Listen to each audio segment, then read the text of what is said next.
Meta just cut their London headcount by 30%. Amazon's Shoreditch office is half empty. The startups that were going to make London the European Silicon Valley are dying by the dozen every week. Property prices in tech areas are crashing. Not adjusting, crashing. Shoreditch down 20%, King's Cross down 18%. And we're just getting started. The mayor continues to emphasize that London is a global tech hub. However, I've been tracking the numbers, speaking with people inside these companies, and monitoring property transactions. The reality is completely different. The tech money that pushed London property to insane levels is leaving. And when it's gone, what happens to prices? To understand how bad this is going to get, you need to understand how crazy it got. From 2020 to 2023, London went mental for tech. Every American tech company wanted a London office. Every European startup wanted London funding. The money was stupid. Absolutely stupid. Google purchased a building in King's Cross for $1 billion. $1 billion for one building. Facebook took enough space for 4,000 workers. Amazon grabbed everything it could in Shoreditch. TikTok signed the biggest office lease in London history. The salaries were insane. Kids straight out of university getting 70 grand. Senior developers on 200s and plus stock options plus bonuses. These people had more money than they knew what to do with. So they bought property, competed with each other, and pushed prices to absurd levels. A converted warehouse in Shoreditch that was worth maybe $400,000 in 2019.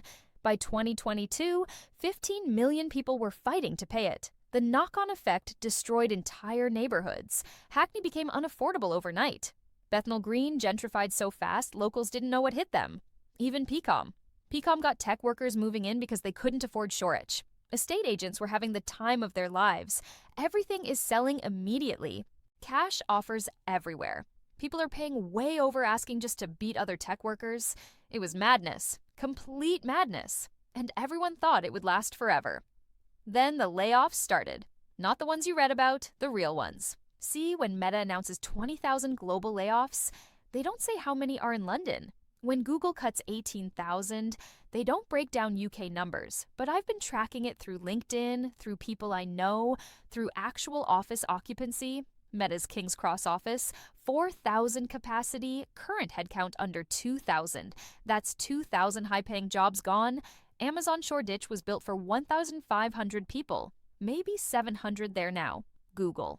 They're still pretending everything's fine, but entire floors are empty. Teams that had 50 people now have 10. Projects canceled, budgets frozen. But it's the startups that are really getting destroyed.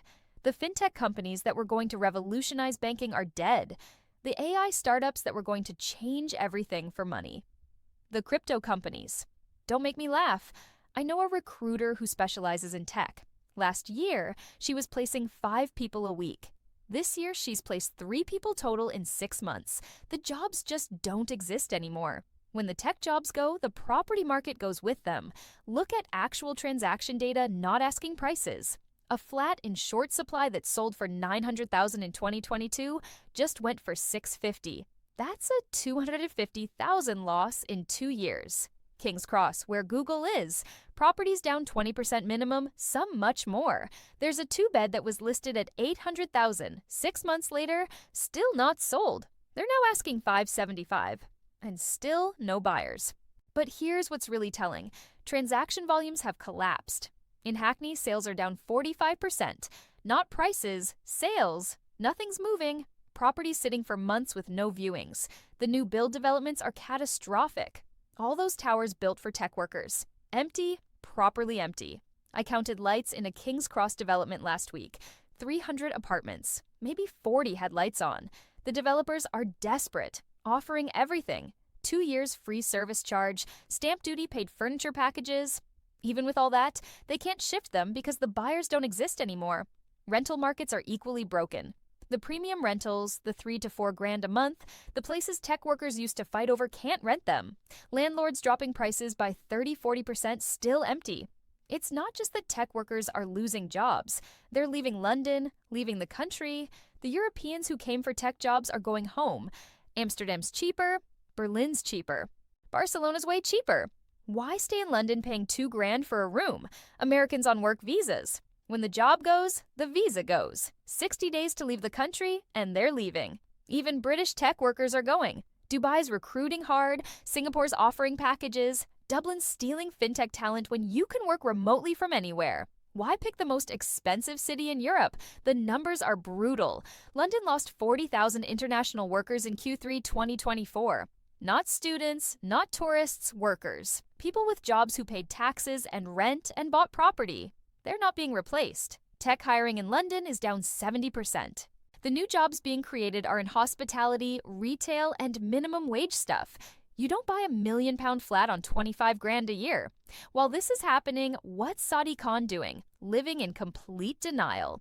Last month, he gave a speech about London being the undisputed tech capital of Europe. While tech companies are literally leaving, it's delusional. His big plan, more marketing, more London, is open campaigns, more tech summits. The last London Tech Week was embarrassing. Half-empty venues, major sponsors pulled out.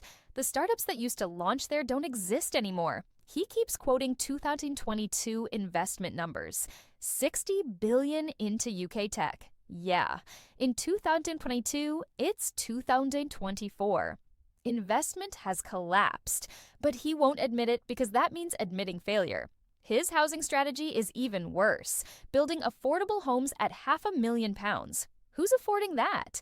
The tech workers who just lost their jobs? The bankers are also being laid off. Normal Londoners earning $35,000. Behind closed doors, he's panicking. I've seen the internal briefings. They're modeling property price drops of 25%. Tax revenue is collapsing.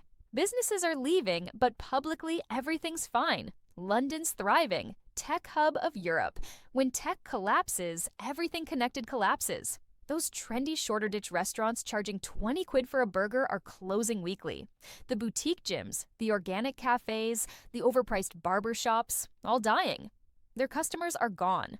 WeWork had 40 London locations down to 12.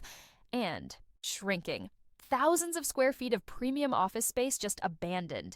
The landlords who leased to WeWork thought they'd hit the jackpot. Now they're stuck with empty buildings and no income. The schools are hurting. International schools that tech workers used lost 30% enrollment. Private nurseries can't fill places. Even the state schools in tech areas are seeing families leave. The construction industry is getting hammered. All those office to residential conversions planned were canceled. The luxury refurbishments are on hold.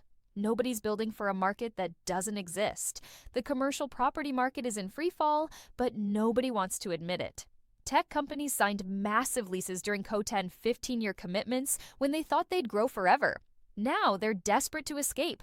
Meta's trying to sublease half their space. Can't find takers. Google's consolidating means abandoning floors. Amazon's already handed back 2 buildings, just walked away from the leases. Building values have crashed. A Shoreditch office block that sold for $50 million in 2021 just traded for $30 million. 40% gone in 3 years. The pension funds that own these buildings are hiding massive losses. When they mark to market, billions in value just disappear. Your pension, my pension, everyone's pension is exposed to this. Let me give you the real data, not the propaganda. The truth. Mortgage eras in London tech postcodes up 300% year on year. Repossessions are happening weekly, but banks don't advertise them. Foreign investment in London property down 60%. Chinese buyers are gone. Russians sanctioned. Middle Eastern money is going to Dubai instead. First-time buyer inquiries in zones 1 and 2 are down 50%. Buy-to-let approvals down 70%. Cash purchases down 40%.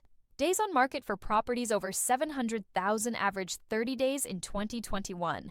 Now 120 days. 4 months to sell. If you're lucky, estate agents are closing offices. Foxton shut 3 branches. Winkworth consolidating. Even the agents know it's over. Early 2025 is when this turns from bad to catastrophic. More layoffs are coming. Every tech company is planning another round, another 20-30% headcount reduction.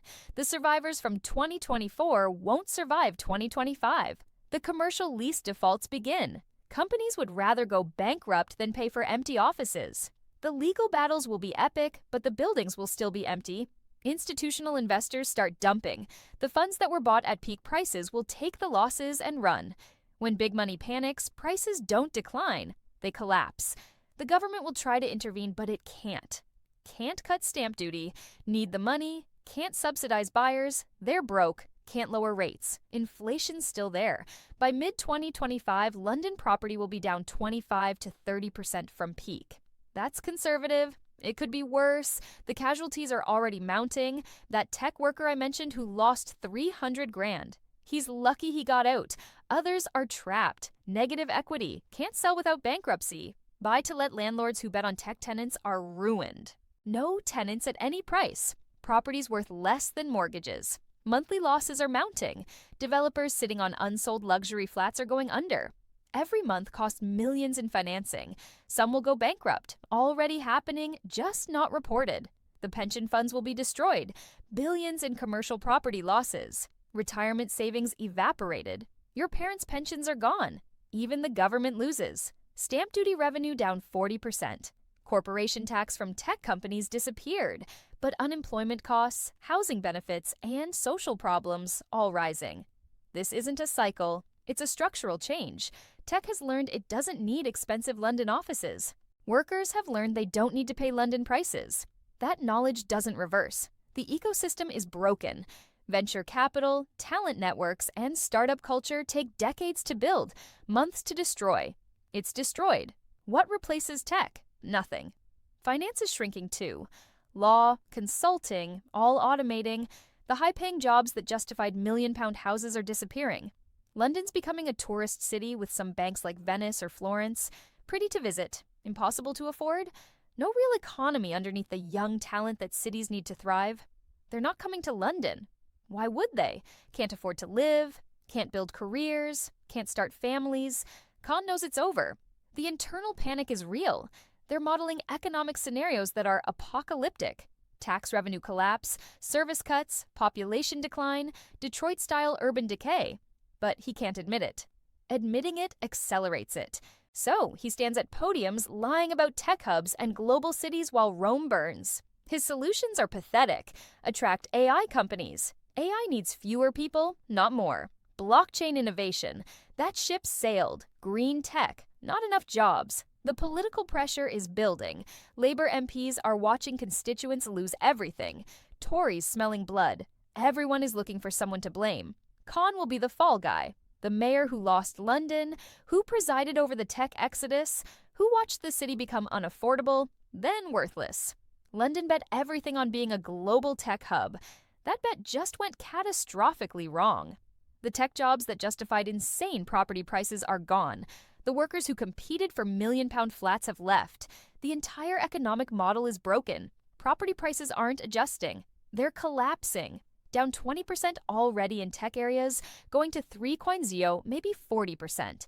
Saudi Khan stands there talking about London being open for business while businesses flee. Promises affordable housing while housing becomes worthless. Claims tech leadership while tech abandons the city. The people who bought into the London dream are watching their equity evaporate. The city that claimed to be the future is becoming a cautionary tale about hubris and greed. This isn't a correction. It's a collapse, and the mayor who promised to make London the tech capital of Europe is watching it become the graveyard of tech ambitions. The tech workers came, pushed up prices, then left. The bubble they created is bursting, and nobody in power wants to admit how bad it's going to get. But numbers don't lie. The exodus is real, and London's time as Europe's tech capital is over.